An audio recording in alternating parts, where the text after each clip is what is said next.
છેલ્લા 3 દિવસના high voltage drama બાદ આખરે મુકેશ દલાલની આજે બિનહરીફ રીતે જીત થઈ છે। છેલ્લા 2.5 દિવસથી હાઈ વોલ્ટેજ ડ્રામા સર્જાયો હતો, જેમાં સૌથી પહેલાં જે નિલેશ કુંભાણી છે તેના ટેકેદારોએ પોતાની સહી નહીં હોવાનો દાવો કર્યો હતો અને ત્યારબાદ રવિવારના રોજ નિલેશ કુંભાણીનું ફોર્મ રદ થયું હતું અને આજે જેટલા અપક્ષ ઉમેદવાર હતા 8 અપક્ષ ઉમેદવાર તે લોકોએ પોતાનું ફોર્મ પાછું ખેંચી લીધું છે અને તેથી મુકેશ દલાલની બિનહરીફ રીતે સુરત બેઠક ઉપરથી જીત થઈ। ત્યારે આ અંગે સુરતના લોકો શું કહી રહ્યા છે તે વિશે વાત કરીશું। કેટલાક લોકો છે જે આપ જણાવશો, જે રીતે આ સમગ્ર ઘટનાક્રમ સર્જાયો હતો 2.5 દિવસમાં, કઈ રીતે જુઓ છો? સુરતના રાજકારણ વિશે તમારું શું કહેવું છે?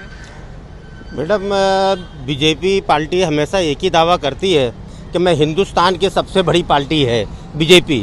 तो हिंदुस्तान की बीजेपी इतनी बड़ी पार्टी है कि अब मैं उस पार्टी से ये पूछना चाहता हूँ कि आप चुनाव लड़ना किसके साथ चाहते हो? जिसके साथ चुनाव लड़ना था वो तो है नहीं, तो आप तो बैठे ही जीत रहे हो। तो आप इतना बड़ा बड़ा दावा करते हो, फिर इस तरह के कांड होते हैं। ऐसा नहीं कि ये कोई पहली बार हुआ है, इससे पहले भी विधानसभा के अंदर कंचनलाल जरीवाले के साथ भी यही काम हुआ कि उसको पहले उसकी उम्मीदवारी खिंचवा लिया और उसको निष्क्रिय कर दिया और फिर आराम से जीत गए। आज भी वही हाल हुआ कि देखा कि आम आदमी पार्टी और कांग्रेस गठबंधन लड़ रही है। इंडिया गठबंधन के सामने कहीं ना कहीं मुझे लगता है कि इन लोगों में लड़ने की ताकत नहीं थी, तो ही आज इन्होंने ये कदम उठाया। अगर तुम्हारे अंदर लड़ने की ताकत थी तो ये सब काम करने की ज़रूरत नहीं है। और बिना दोनों नीलेश भाई कुमानी और इन लोग के बिना मिली भगत के ये काम तो हो ही नहीं सकता है। किस तरह से होगा? आप ये कहना चाहते हो कि नीलेश कुंभानी भी इसमें मिले हुए हैं? अब मिले हुए नहीं तो आखिरकार अगर मिले नहीं होते तो टाइम पे यहाँ नजर आते। उनके जो टेकादार जो टेका खींच लिए वो गायब हो गए। तो अगर आदमी चुनाव लड़ने की मूड में है तो वो ठेकेदार को ढूंढ के लेके आता। अब वो बोलते हैं मैं हाई कोर्ट जाऊंगा, सुप्रीम कोर्ट जाऊंगा। अरे तुम कहीं भी कोई भी जगह जाओगे, चुनाव जब खत्म हो गया, खत्म हो जाएगा, उसके बाद तुम कहीं भी जाओ तो उसका क्या मसला रहेगा? और आप जाओगे नहीं जाओगे, क्या करोगे, वो तो बात की बात है। लेकिन अभी हाल तो बीजेपी बैठे ही जीत रही है क्योंकि उनके सामने कोई लड़ने वाला नहीं है। मैं तो बीजेपी से एक ही सवाल करना चाहता हूँ कि भाई आप किसके सामने लड़ोगे? आप चुनाव लड़ने निकले ना मैदान में।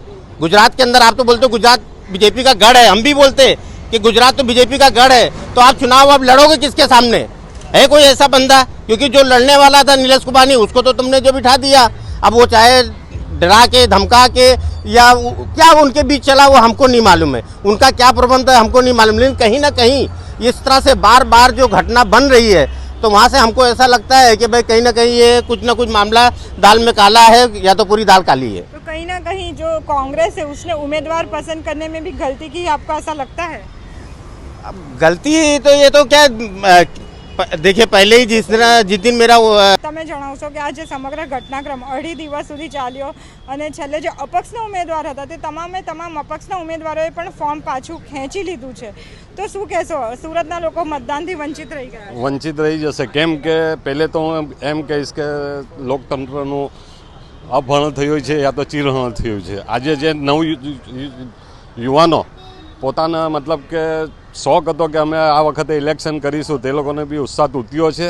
અને હું કોંગ્રેસ પાર્ટીને ના જે પ્રમુખ હોય કે જે બી આ લોકોને ટિકિટ આપે છે એવા વ્યક્તિને આપે કે જે મતલબ કે ભાજપ પાર્ટીનો સામનો કરી શકે। અને તમે શું કહેશો કે કારણ કે આપણે સુરત બેઠક ઉપર એવો દાવો કરવામાં આવે છે કે ખૂબ જ સેફ બેઠક છે કે અહીંયા કોઈ પણ ઉમેદવાર ઊભો રહે તો જીત પાકી ગણાય છે, તેમ છતાં જે નિલેશ કુંભાણીનું ફોર્મ રદ થયું છે, બાકીના ઉમેદવારોએ ફોર્મ ખેંચી લીધું છે, તેમ છતાં આ બધું ઘટના બની છે। આ ઘટના તો મને એવું લાગે છે કે ભાજપે મતલબ કે ફ્રી પ્લાનને જ આ કામ કર્યું છે, કેમ કે એમને કંઈ ને કંઈ એવો બીક હતી કે ભાઈ અમારી લીડ ઓછી થશે યા તો જીતી બી શકે છે આ કોંગ્રેસના કેન્ડિડેટ। તો એને રીતસર આ કોંગ્રેસના કેન્ડિડેટ વેચાઈ ગયા છે। જી બિલકુલ, કોંગ્રેસના કેન્ડિડેટ વેચાઈ ગયા છે તેવું કહેવું છે। જી આપ જણાવશો આ સમગ્ર ઘટના અંગે તમારું શું કહેવું છે? અને હવે ઇલેક્શન સુરતમાં નહીં થશે, વોટ કરવાનો અધિકાર આપણે નહીં મળશે? જી બિલકુલ, વોટ કરવાનો અધિકાર નહીં મળે। આઝાદી પછી પ્રથમવાર એવું થશે કે સુરતમાં વોટિંગ નહીં થશે, એ સૌથી મોટો ફટકો છે સુરતના મતદારોને। અને બીજી વાત એવી છે કે ભાજપે પોતાની નીતિ અપનાવીને પોતાના ઇલેક્શન ફંડથી મળેલા પૈસા પોતાની એજન્સીઓનો દુરુપયોગ કરીને કોંગ્રેસના ઉમેદવારના ટેકેદારોનું અપહરણ કર્યું હતું અને ભાજપના ઉમેદવારના કેન્ડિડેટના ભાજપના ઉમેદવારના એજન્ટને કેવી રીતે ખબર પડી કે આ બોગસ થઈ છે?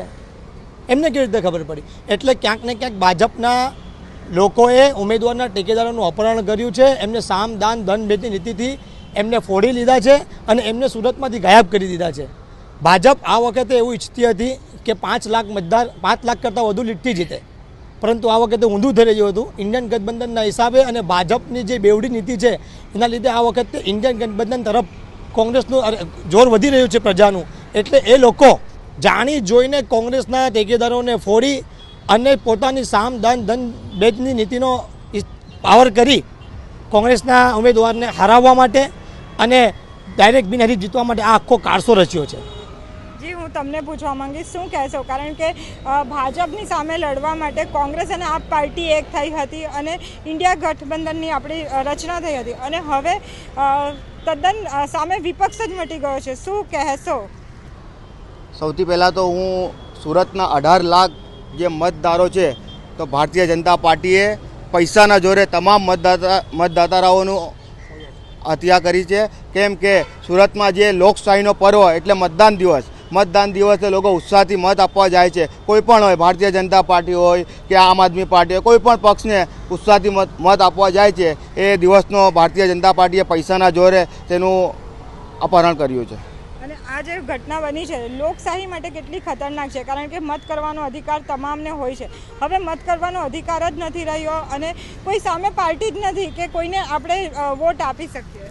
સૌથી પહેલાં તો જ્યારે કોંગ્રેસ પાર્ટીના જે નિલેશ કુંભાણી છે તેમના ટેકેદારોનું અપહરણ કરવામાં આવ્યું, ત્યાર પછી આ અપક્ષના જે ઉમેદવારો છે ભારતીય જનતા પાર્ટીએ તેમને ધમકાવીને પૈસાના જોરે તેનું અપહરણ કરવામાં આવ્યું અને છેલ્લે બિનહરીફ કલેક્ટર દ્વારા તેને બિનહરીફ જાહેર કરવામાં આવ્યું છે વિજય.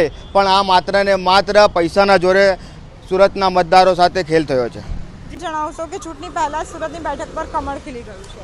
એકચ્યુઅલી મારા મત મુજબ તો એવું હોવું જોઈએ, લાસ્ટ ઘણા ટર્મ્સથી ભાજપ જીતે જ છે, બટ પબ્લિકનો બી અધિકાર છે કે એમને વોટ આપવાનો અધિકાર છે. હવે જે બધા અપક્ષો અથવા બધા વિપક્ષોએ પોતાના યા તો ફોર્મ પાછા ખેંચી લીધા યા રદ કરી લીધા, તો એની માટે ખુદ કલેક્ટરશ્રીએ વિચારવું જોઈએ અને કોઈ એવા વ્યક્તિને તો સામે એટલીસ્ટ બિનહરીફ નહીં પણ કોઈ એક તો સામે પક્ષ હોવો જ જોઈએ, જેના કારણે સુરતની જનતાને વોટિંગ આપવા માટેનો એક મોકો મળી રહે અને સુરતની જનતા શું ઈચ્છે છે, કોને જીતાવવા છે, એ સુરતની જનતા પર નિર્ણય લેવા છોડી દો તમે લોકો.